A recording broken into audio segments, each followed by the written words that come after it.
Hey everyone, welcome back to a brand new video. I know it's been a minute since I've been here and everyone is kind of sleeping, so I try to be a little quiet. It's kind of like extremely late, but it has been a week or two since I uploaded, so I want to get into this. Yeah, this is World War I by Oversimplified. Um, let's see, this is about 6 minutes, part one, so you did it in two parts, I'm assuming. So we're just gonna jump straight into part one. Thank you for watching, thank you for being here. Leave a like and a comment and a sub if you enjoyed the video. Let's get into this. The world of 1914, a time of modern technology, culture, and fashion. 1914, that's a year to remember. Let's have a war. Everyone Of course, knew let's have a war. coming. France wanted some stuff back that Germany had taken from it. Germany wanted to take more of everyone's stuff, and they were building a big, sexy navy that was making the British uncomfortable. These two empires thought they were really cool, but lots of different people who lived there didn't think it was so Oh, the Ottoman Empire. Would the empire still existed back in 1914? I didn't know that. Each other's backs, throwing the fact that military technology had come a long way since the last major war, and suddenly everyone was pretty eager to beat each other up. In this area of Austria-Hungary lived some Serbs and Bosnians who hated living in Austria-Hungary. So the Austro-Hungarian Archduke Franz Ferdinand goes there for a nice drive in an open-top car with his car's route published in advance. And that went just about as well as you'd expect. Some assassins were waiting for him along the way and threw bombs at his car, but they missed and blew up some officers behind him instead. So the Archduke goes into hiding, leaves Sarajevo, and the whole war never happens. If only. No, the Archduke doesn't leave, but instead goes back out in the open-top car to visit the injured officers in hospital. The driver takes a wrong turn and by sheer coincidence gets stuck beside the driver was in on it. Anytime I hear wrong turns, the driver was always in on it. Understandably pissed about all this, and they think the Serbian government had something to do with it, which they might have. So they go to their ally Germany and say, hey Germany, we're going to declare war on Serbia, and Germany is all for that. So Austria-Hungary send a big list of impossible demands to Serbia, and when Serbia refuses, they declare war. And it begins. Germany are friends, and Serbia is protected by Russia, who's friends with France, so they'll declare war on each other. Montenegro joins in too. France and Britain also have a kind of alliance, so when France says, hey Britain, you got my back, Britain is like, and then they decide to stay out of it, which is great for Germany, because Germany has a plan. They know that Russia is so big and clumsy that it will take them a while to get ready for war. So with this guy in charge, Germany will send all its troops into France at lightning speed while Russia's getting ready, defeat France, then move all the troops to Russia and defeat Russia, and then we all speak German and eat Pfefferpottast every day. Just one problem. France has loads of forts and defenses along its German border, and Germany can't waste any time fighting them, so Germany decides to go around them, through Belgium. Belgium is neutral, but Germany wants to march 750,000 troops through it to get around France's defenses. They're hoping Belgium will just kind of sit down and shut up, but they don't. They fight back, and they're pretty good too, so they slow the Germans down. What's worse is that Britain shows up, and they're pretty pissed that Germany's invading neutral countries. So now Britain declares war on Germany. And now Britain enters the war. Okay. Run through Belgium and commit some atrocities along the way. They also wear spikes and sometimes skulls on their uniform. So if you're trying to not look like the bad guys, good job. Propaganda extravaganza, and this starts having an influence around the world, notably in America. The U.S. President Woodrow Wilson sees himself as a bit of a Jesus figure, and spends most of the war trying to get everyone to just hug it out. But there's also a large population of ethnic Germans living in the United States, and when the war first broke out, they were like, yay, Germany. But now that they're committing atrocities in Belgium, they're less enthusiastic. Let's play Spot the French Soldier. Did you see him? Easy, right? He's wearing a bright blue uniform with red trousers. And do you know who else spotted him easily too? The Germans. So when the French were slowly marching in columns through the countryside, the Germans easily tore them to shreds with their giant guns. All the nations involved in this war went in with an old-school war mentality, and all of them had to update their uniforms and tactics a lot during the Great War. Because this war was going to be like nothing anyone had ever seen before. Russia's ready for war, and way earlier than expected. Hey Austria-Hungary, can you get on top of that? Oh yeah, sure, we've got this. Nope. So Germany has to send some troops back to the east to defend against the Russians.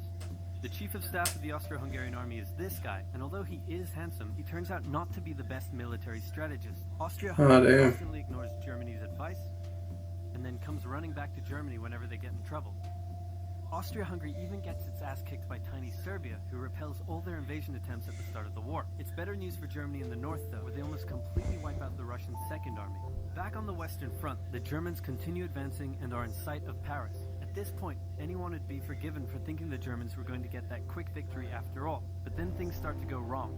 The French commander-in-chief knew something had to be done, and he ordered his armies to stop retreating. In the resulting battle, a gap opened up in the German lines. If a gap opens up, the enemy can use it to flank you from the side and behind, so the German armies have to retreat. The Allies launch a counterattack, so the Germans dig into defensive positions. The Allies do the trench wars. Both sides move north, So this is the beginning of the trench wars, I guess. They're in a stalemate with trench systems running the whole way from the coast to Switzerland. The beginning of trench warfare on the Western Front. Here's how trench warfare works. Two opposing lines of trenches with no man's land in between. One side would pummel the other with hundreds of thousands of artillery shells, sometimes for days at a time. This had a huge psychological effect on the soldiers, leaving many shell-shocked. Then, the attacking troops would leave their trenches and rush across no man's land, a muddy wet mass of shell craters and barbed wire. The defending trench would unleash machine gun fire on the attackers, inflicting thousands of casualties. The attackers would send wave after wave until either they gave up or the opposing trench was finally overrun. There would be months of fighting and the deaths of thousands in order to gain a few meters or kilometers of land. Living in the trenches was hard work too. Corpses, mud that could swallow you whole, pools of poisonous water, rats, disease, the smell. It's insane that millions of soldiers put up with these conditions, and commanders ordered them to do so for years. That is sad. Oh shit, that's it? You know, we might as well go to part 2. Because both sides stuck in a hard stalemate. They knew this war wasn't going to be about taking territory, but about simply wearing each other down. The Allies had plenty of men to expend from its overseas dominions. And the British also started a naval blockade, so Germany couldn't import stuff, like food. Neither side really wanted a long, grueling war, though, so they both thought of ways to break the deadlock on the Western Front. Idea number 1, new frontiers. When the war first broke out, Australia was quick to take German New Guinea. The Allies also quickly jumped on Germany's colonies in Africa, and particularly in German East Africa, locals were enlisted as soldiers and carriers by both sides, leading to a tragic loss of life for the native Africans. Some new combatants entered the war as well. The Allies' new friends were Italy and Japan. Japan was busy building itself an empire, so it was more than happy to take away German islands and colonies in East Asia. Italy actually had an alliance with Germany and Austria-Hungary before the war, but after some tense relations, and then the Allies promising to give them some of Austria-Hungary's stuff, they switched sides. Italy opened up a front in the mountains here, but like everyone else, they were stuck in stalemate for most of the war. The Central Powers' new friend was a struggling empire in the Middle East. The Ottomans were divided on whether to actually join the war or not, since they had been exhausted by the recent Balkan Wars. Some of the politicians who did want to join went off on their own and fired some shells at Russia, and then came back and said, whoops, looks like we're at war now. The Ottoman entry into the war was of particular concern to the British, since the Middle East was full of oil, and Britain wanted all of that oil. First, the Ottomans tried to attack Russia in the Caucasus Mountains, but they weren't prepared for the cold, and many of them froze to death. Then they crossed miles of desert to take the Suez Canal from the British, but that failed too. Then the Allies tried to take the Dardanelles at Gallipoli in a long and hard trench warfare campaign, but that also failed. The Ottomans blamed their initial losses on the ethnic Armenians living within Ottoman territory, and the resulting Armenian genocide led to the deaths of 1.5 million people. Then the Germans sent spies into Afghanistan to try to convince the Arab tribes there to rise up in jihad against the British and attack India. But that plan failed, partly because the spies got bored, brewed their own alcohol, and got drunk, which is a bad thing to do in Afghanistan. All these new frontiers hadn't done much to change the war. Aware that the Allies had more men and supplies than them, the Germans knew they had to do something to break the stalemate. Before the war, there was a big conference that set out the rules of modern warfare. No chemical weapons, no killing civilians. Basically, don't be jerks. The Germans held a meeting and decided to be jerks. Let's be jerks. Zeppelin air raids commenced over British cities. Oh shit. They started attacking the Allied trenches with chlorine gas, and they used submarines to sink civilian ships. One such civilian ship was the Lusitania, which had 159 Americans on board when it was sunk, further swaying US opinion against the Germans. Not to be completely unfair to the Germans, the Allies also engaged in chemical warfare soon after, and they had been hiding anti-submarine weapons on their civilian ships, which let the Germans justify their attacks. Meanwhile, Austria-Hungary still hadn't dealt with Serbia, so the Central Powers enlisted some help. Serbia holding their own though, shit. It was bigger and was still bitter about losing the Second Balkan War. The Central Powers promised to make all of Bulgaria's wildest dreams come true if they helped, so they signed on, and together they knocked out Serbia. Aww. The Serbian troops retreated through Albania, which was neutral but had some ties to Austria-Hungary. So Austria-Hungary entered Albania in a friendly invasion to chase down the Serbians, many of whom escaped by sea. It's 1916, and a lot is happening. As if they didn't have enough enemies already, Germany added one more to the list. Portugal had been getting a bit chummy with the Allies behind the scenes, and Germany didn't like that one bit. Around the same time, the only sea battle of the war happened. Both sides had a new powerful class of battleships called dreadnoughts, but they were so expensive to build that neither side wanted to risk losing them in a battle, so they kept them in port, except for one time when they had a big fight and a bunch of them got damaged, so they didn't try that again. The UK started conscripting men to the army, so they had plenty of reserves, which is just as well because the Western Front was about to get brutal.